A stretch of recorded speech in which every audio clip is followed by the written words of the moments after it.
Left 4 Dead 2 speedruns are extremely brutal. The sheer amount of random elements and the fact that you have to navigate a game designed for 4 human players completely alone makes it one of the most volatile speedruns out there. Of the many barriers in a Left 4 Dead 2 speedrunner's way, none is more immovable or unavoidable than the tank. Tanks normally can only spawn in 1 per map and are rare at that, but when one spawns in the same level as a speedrunner, some shit is sure to go down. Tanks can either end a fight immediately by throwing a car into a player, or be juked into high heaven by some sick dodges. But either way, you're in for a treat. But what would happen if I tried to speedrun Left 4 Dead 2 and I made every single enemy a tank? Well, that's what I wanted to find out, so I did a speedrun of the mutation tank run. There's going to be no common or special infected, only tanks. But there's going to be a lot of tanks. The rules are simple. No other infected spawn besides tanks. No common infected, no witches, no specials either. In lieu of this, up to 6 tanks could spawn in at once. This means that after a few moments starting on every map, there would be a horde of tanks that would chase and try to kill the player. Under these circumstances, I would have to complete all 14 campaigns as fast as possible. I'd be playing on the easy difficulty, but I would be kicking all of the bots from the game. That way, I don't have to worry about them getting in my way or griefing me somehow. That being said, I did the campaigns in order, starting with Dead Center. With the normal speedrun for all campaigns being around 2.5 hours long, how fast could I beat them under these circumstances? In order to be able to play all 14 campaigns and have easy access to the mutation, I'm playing on the newest version of the game. This means that some of the old skips and tricks that you would normally see in my speedruns are patched. That does not mean, however, that they are all gone. On the first map here of Dead Center, our first campaign, I avoid almost every tank by jumping straight to the end of the first level, by jumping out of this window and getting stuck where Step Bro can't help me. This works on newest, right?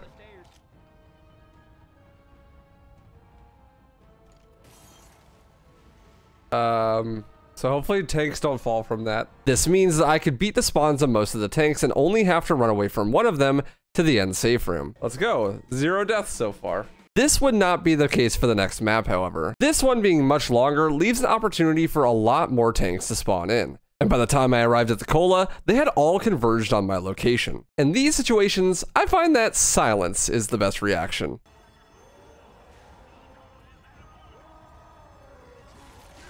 Needless to say, I received my first death, the first of many. Oh my god. Oh fuck. Due to how tanks spawn in this mode, they trickle in one at a time. They give you roughly just enough time to kill one of them before the next one is already spawned in. But if you don't focus on killing them immediately, they start to stack up fast. It's not really worth it to kill them if you could just run around them. But this leaves you open to choke points like the collecting the cola section where all of the remaining tanks are there to clap your cheeks. This is why I used the downtime while waiting to open the door to kill as many tanks as I could. This would thin the herd a little bit, making it easy enough to survive my second attempt. Where? I'm going, fuck it. I would make it to the mall map unscathed, but would immediately be punished for my arrogance. Turns out you can't actually hide in the safe room from tanks. They'll just delete the door and come inside to punish you. He just deleted the door. He deleted the door? That's not fair. You cheating fuck.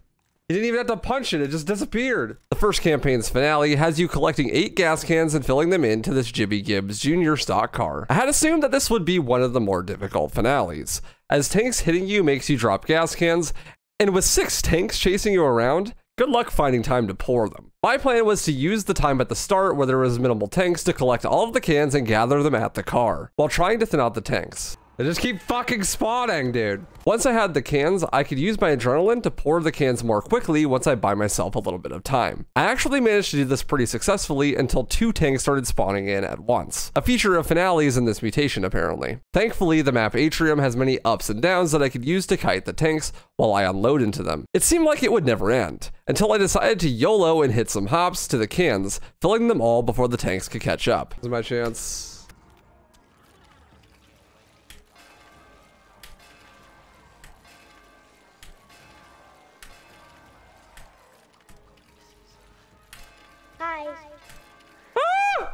Okay, we're good.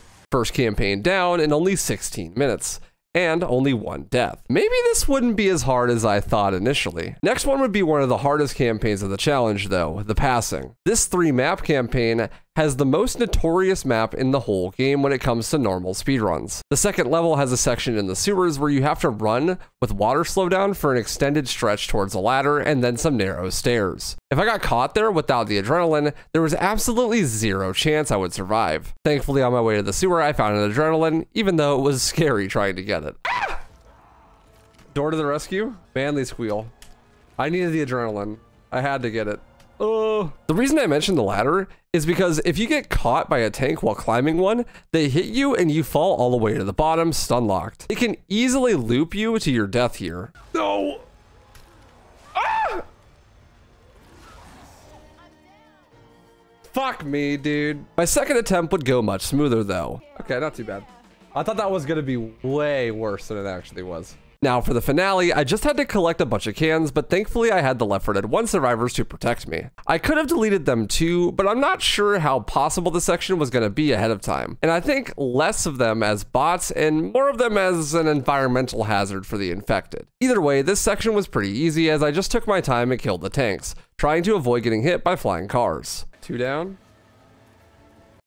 12 to go. That finished off the passing, 2 campaigns done in under 30 minutes. I was speedrunning this challenge, and my B-hops were really on point. Good thing too, as Dark Carnival, the next campaign, is the best campaign for bunny hops by far. I tried to take advantage of the guaranteed tank spawn to do a skip called the tank boost. There are a couple of these in the game. This one would let me skip the carousel and right into the safe room, but I failed it.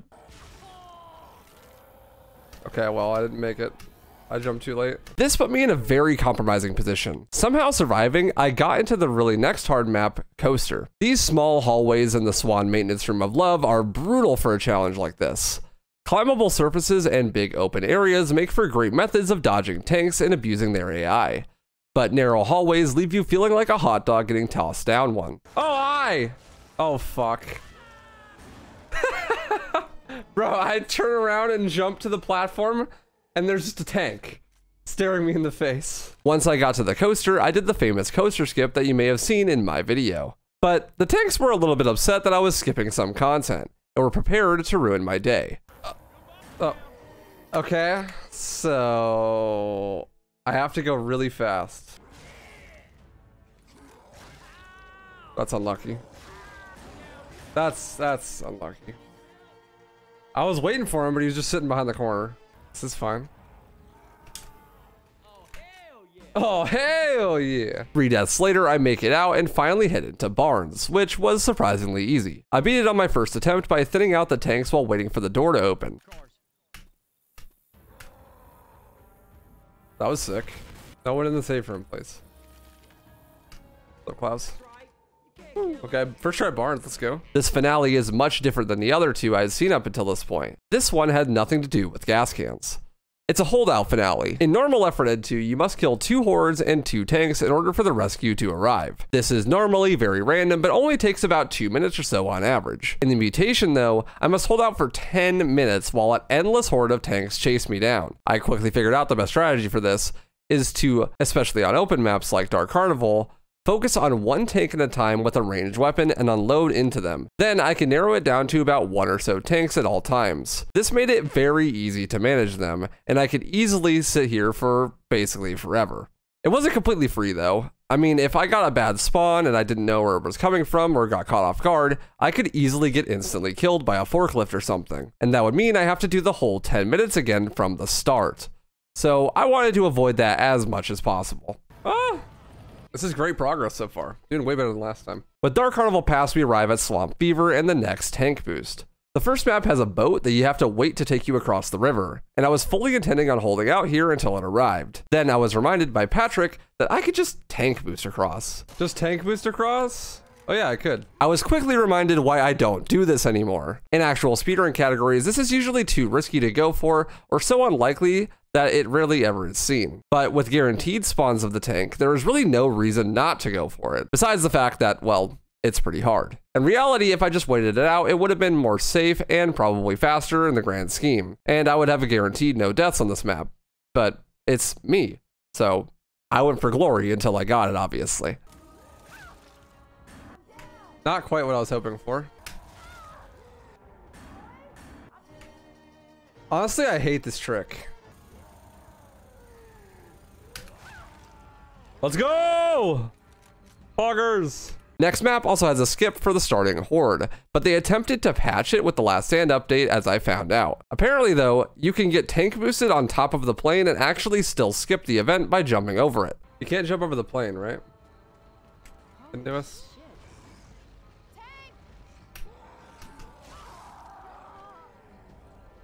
Yes, you can. You just gotta be a legend like me. This mutation is actually hilarious and great practice for these obscure speedrun skips that you would only really ever get the opportunity to try in a real run once in a blue moon. The finale on Swamp Fever is like most of the normal holdout finales, except for it has a god spot on this version. God spots are spots where the nav meshing, or the way the game tells enemies how to path to the player, is broken. Thus, the AI gets confused and just stands there and will die automatically. The Last Stand update attempted to patch all of these throughout the game, but they failed.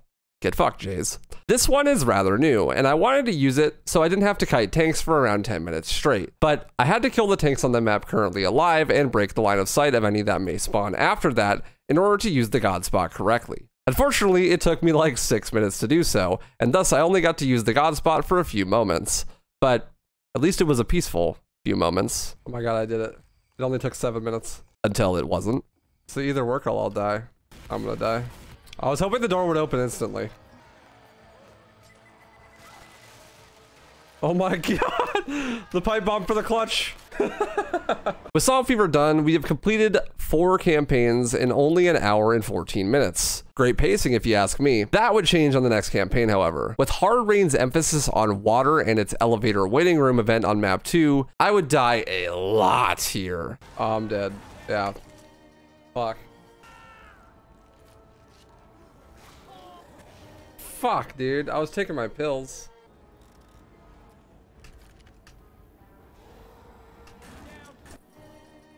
Why are there so many? Ouch. That's not good. 39 HP. Why are they flanking gods? I was getting cocky. My hops were on point and my CSGO game lately has been quite good.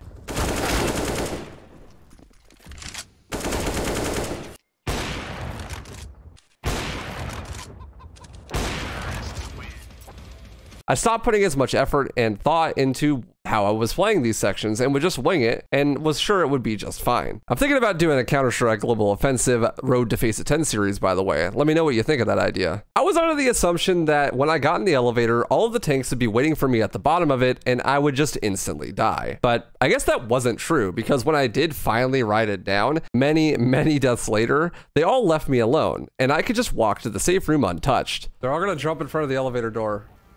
No? Oh, they're trolling. The finale, once again, was me just using range weapons to kite and kill all the tanks for about 10 minutes. But this time, it was a bit harder because if I fell off the building, I was stuck in water. It wasn't too bad, but was by far the hardest holdout in the whole run. Bless up, King. GG easy. Next up, the Parish is known as being one of the hardest maps to deal with a tank on. Its zigzag level design and the prevalence of instant kill cars makes it hard to avoid death when a tank music starts playing. But that also makes it one of the best places to farm sick tank dodging clips. The first map is too short to even see more than one tank, but maps 2 and 3 definitely have plenty of room to showcase some more tank madness. It didn't stun. He threw that through the window? What a god! Bro, he tank rocked through the window. The game made the mistake of giving me, a YouTuber, a Counter-Strike knife. While some videos on YouTube would lead you to believe it's the worst melee weapon in Left 4 Dead 2, it's actually the best, and that's because it makes your movement 200% better, as seen here. Ah! Oh my god. Climb! This is where we arrive at the hardest map in the game for sure, Quarter. Mainly, in this instance, because the only way to skip the main waiting event is to start it and then hit a series of really hard bunny hops to jump across the gap. Then on the other side, you're met with a hallway full of broken dreams and cars that the tanks will beat you to, and then beat you with. This means that you have to finagle your way past them into this hellscape. Thankfully, the mutation has modified some of the mechanics to better suit the new amount of tanks. Pipe bombs, for instance, will explode much faster, allowing you to do sick shit like this.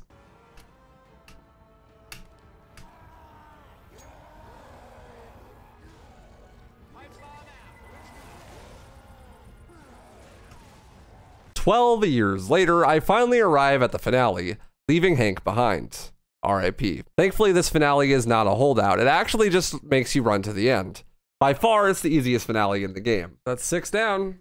The Sacrifice is a campaign that I was a bit worried about.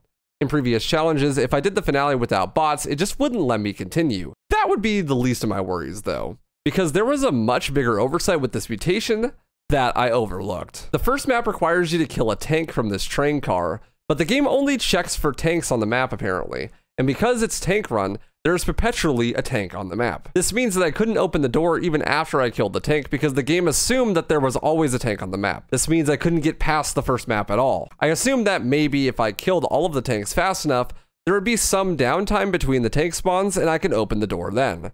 But alas, that didn't work either. Can't open it unless all of the tanks are dead, I'm pretty sure. Son of a bitch. Spawn somewhere where I could kill you fast. There we go, that's a better spawn. Quick, open the door. Wait, what? That combined with the immense issues on the finale led me to one conclusion. That I should just skip the Sacrifice. No Mercy it is. It's okay, we can't finish that campaign anyways because the finale doesn't work when you only have one player and no bots, so. With that, I head on to No Mercy. Not super familiar with the latest update of the game, I attempt a few ways of jumping off the first building. Most were patched, but apparently you can slope off of the pipe and land on the car, avoiding dying, but still taking significant fall damage. With some rough direction from some runners in my chat, I YOLO'd it, and this happened. You just strafe to the side? I see. Is that how that's supposed to work? I'm just based. How the fuck did that work? I don't know, but it did. Apparently this movement I did is sub-pixel perfect, and I landed on an insanely small part of the slope that allowed me to stand on it. It's essentially random and supposedly a 1 in 400 chance of happening, so that's cool. Map 2 I would not get so lucky, however. No Mercy is one of the more brutal maps for tank run, as the endless narrow hallways lead to many choke points that are not the good kind. Please fit underneath. I thought I went late enough. I tried to give a tank boost to skip the event, but I was mad rusty. Thankfully, a runner in my chat gave me some advice, and I relearned it really quickly. Thanks, Chaco. There we go. Thanks for the tip, Chaco. The rest of No Mercy and following Crash Course went just about as expected. I trolled a bit because, well, the tanks were getting tedious, but I had no idea what was in store for Death Toll. The second map has a tank boost that I grinded for a bit, but map 3 has a really cool trick called Church Skip, where you get double tank boosted onto an invisible wall and bunny hop off this wall into the back half of the safe room, skipping the waiting section. I was really certain this wasn't patched on Newest, but I was very, very wrong. My favorite part about this skip is that you can't fucking see anything, because there's trees everywhere. The Death Toll finale also has a God spot. This one's pretty new. And thankfully, the tank music finally stopped playing. What a reprieve. Another holdout, Bat Chest. I heckin' love holdout finales. With Death Toll over, we only had 3 campaigns left, and going just over 4 hours. Just Dead Air, Last Stand, and Coldstream. Should be simple enough. The second map of Dead Air has a pretty sick bunny hop jump across these roofs that requires a chain of at least 5 B-hops to get. But I kept getting wrecked by tanks while trying to jump it. Not as based. Still faster than waiting out trying to survive the tanks on a rooftop where you can get knocked off and die at any point though. Oh my god, I cannot believe I made that. This mutation was doing something to my brain. It was smoothing it out, I think. The wrinkle density was diminishing at a rapid pace. My brain was soon to be the smoothest object in the universe. Some say you could see the future in its reflections. But for some reason, challenges like this, when they go too well, I can't help but grief. Just for my own amusement, I guess. In these circumstances, I just have to be a goofy little guy for a little while so I can get it out of my system. Then I can reform my wrinkles. The next few maps went exactly as you would expect.